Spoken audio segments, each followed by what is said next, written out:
বিসমিল্লাহির রহমানির রহিম। আসসালামু আলাইকুম ইয়াহলাল কুবুর। মানুষ মরণশীল, রাজার প্রাসাদ হোক আর গরিবের কুঁড়ে ঘর, সবাইকে একদিন ফিরতে হয় মাটির ঠিকানায়।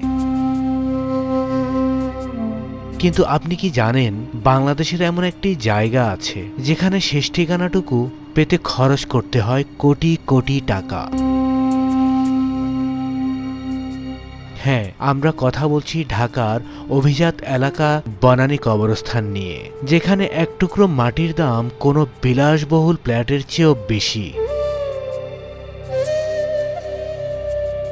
কেন এই আকাশচুম্বী দাম? কারা শুয়ে আছেন এই ভিআইপি কবরস্থানে? আজকের ভিডিওতে আমরা উন্মোচন করব বনানী কবরস্থানের সেই সব অজানা এবং চমকপ্রদ তথ্য যা আপনাকে অবাক করে দেবে।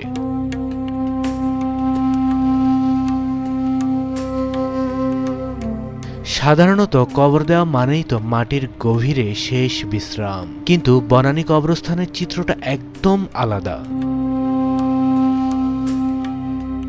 এখানে সাধারণ মানুষের জন্য দাফন ফি মাত্র 500 টাকা হলেও যদি আপনি সেই কবরটি স্থায়ীভাবে সংরক্ষণ করতে চান, তবে আপনাকে গুনতে হবে বিপুল অঙ্কের টাকা। ঢাকা উত্তর সিটি কর্পোরেশনের ডিএনসিসি নতুন নীতিমালা অনুযায়ী বনানী কবরস্থানে 25 বছরের জন্য একটি কবর সংরক্ষণে বর্তমানে খরচ হয় 1.5 কোটি টাকা থেকে শুরু করে প্রায় 4.5 কোটি টাকা।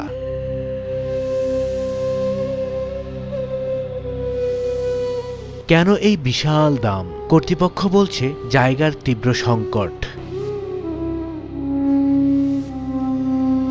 ঢাকা শহরে মানুষের তুলনায় কবরের জায়গা এতটাই কম যে সাধারণ কবরে 18 থেকে 24 মাস পর পর নতুন মরদেহ দাফন করা হয়। তাই নিজের প্রিয়জনের শেষ স্মৃতিটুকু আজীবনের জন্য ধরে রাখতে মানুষ মরিয়া হয়ে কোটি কোটি টাকা ব্যয় করছেন। এমনকি 15 বছরের জন্য সংরক্ষণ করতেও খরচ হয় কোটি টাকার উপরে। এটি এখন আর কেবল একটি কবরস্থান নয়, বরং এক টুকরো অতি মূল্যবান ভূখণ্ডে পরিণত হয়েছে।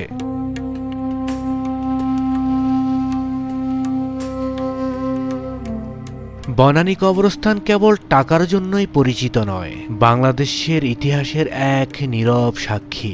এখানে শুয়ে আছেন এদেশের দিকপাল সব ব্যক্তিত্ব, যেমন শেখ ফজিলাতুন্নেসা মুজিব, শেখ কামাল, শেখ জামাল সহ 1975-এর 15ই আগস্ট কালোরাত্রিতে শহীদ হওয়া বঙ্গবন্ধু পরিবারের সদস্যরা এখানে চিরনিদ্রায় শায়িত আছেন।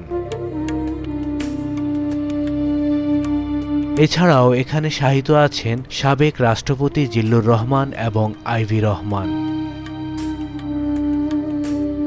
বিখ্যাত কবি শামসুর রহমান এবং শিল্পী আব্দুর রাজ্জাক, ব্র্যাকের প্রতিষ্ঠাতা স্যার ফজলে হাসান আবেদ, ক্রিকেটার মোশাররফ হোসেন রুবেল এবং আরও অনেক মন্ত্রী, বুদ্ধিজীবী ও ব্যবসায়ী। প্রতিটি কবরের ফলক যেন এক একটি মহাকাব্য। এখানে হাঁটলে মনে হবে আপনি বাংলাদেশের ইতিহাসের পাতাগুলোর উপর দিয়ে হাঁটছেন।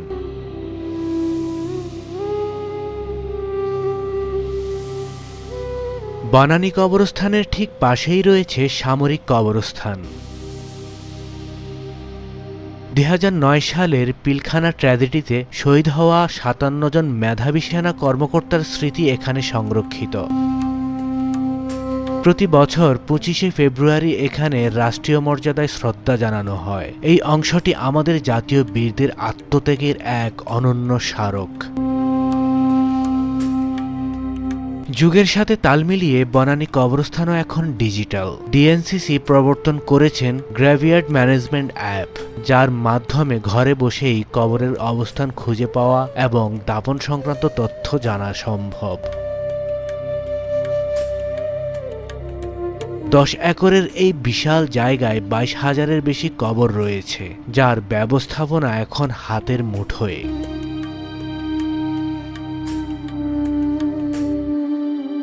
এখানে চিরনিদ্রায় শায়িত আছেন এক সময়ের প্রাণচঞ্চল ক্রীড়া সংগঠক শহীদ প্রেসিডেন্ট জিয়াউর রহমান ও বেগম খালেদা জিয়ার প্রিয় কনিষ্ঠ পুত্র আরাফাত রহমান কোকো।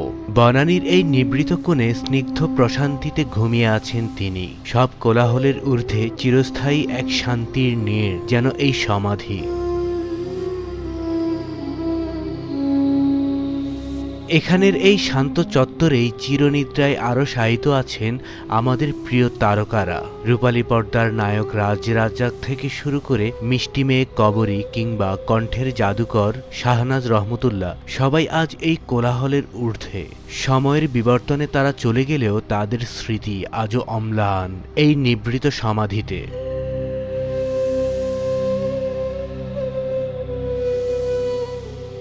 বনানীর এই কবরস্থানের মতোই ঢাকার বুকে ছড়িয়ে আছে আরও কিছু শান্ত নিবৃত প্রান্তর।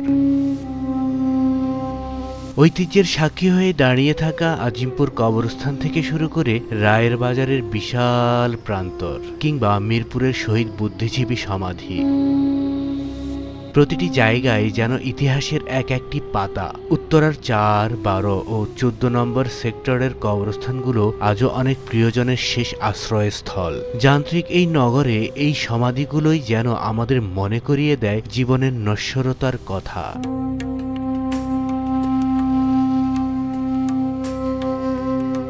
ঢাকার 2 সিটি কর্পোরেশনের অধীনে বনানী কবরস্থানের মতো আরও বেশ কিছু গুরুত্বপূর্ণ সরকারি কবরস্থান রয়েছে, যেমন মিরপুর শহীদ বুদ্ধিজীবী কবরস্থান, রায়ের বাজার বৌদ্ধভূমি সংলগ্ন কবরস্থান, উত্তরা 4 নম্বর সেক্টর কবরস্থান, উত্তরা 12 নম্বর সেক্টর কবরস্থান এবং উত্তরাতে রয়েছে উত্তরা 14 নম্বর সেক্টর বুদ্ধিজীবী কবরস্থান। এছাড়াও ঢাকার আজিমপুর কবরস্থান, জুরাইন কবরস্থান, খিলগাঁও কবরস্থান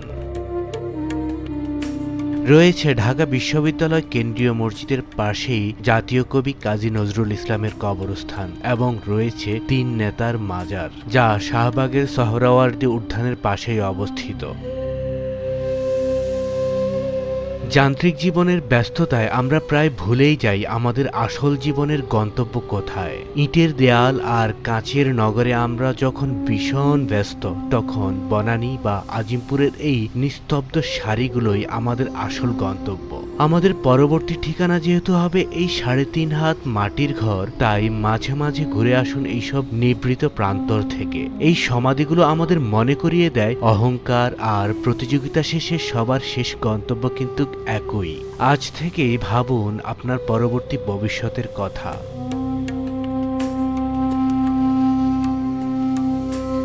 কোটি কোটি টাকা খরচ করে কবর কিনলেও দিন শেষে সবাইকেই সেই মাটির নিচেই যেতে হয়। তবে বনানী কবরস্থান আমাদের মনে করিয়ে দেয় জায়গার সংকটে মৃতদেরও লড়াই করতে হচ্ছে এক টুকরো মাটির জন্য। এই আকাশচুম্বী দাম কি অযৌক্তিক, নাকি সাধারণের নাগালের বাইরে চলে যাওয়া এক বিলাসিতা? আপনাদের মতামত কমেন্টে জানাতে পারেন। ভিডিওটি ভালো লাগলে শেয়ার করুন, যাতে আপনার বন্ধুরাও এই অবাক করা তথ্যগুলো জানতে পারে। দেখা হবে পরবর্তী কোনো ভিডিওতে অন্য কোনো চমকপ্রদ গল্প নিয়ে। বিদায় সবাইকে।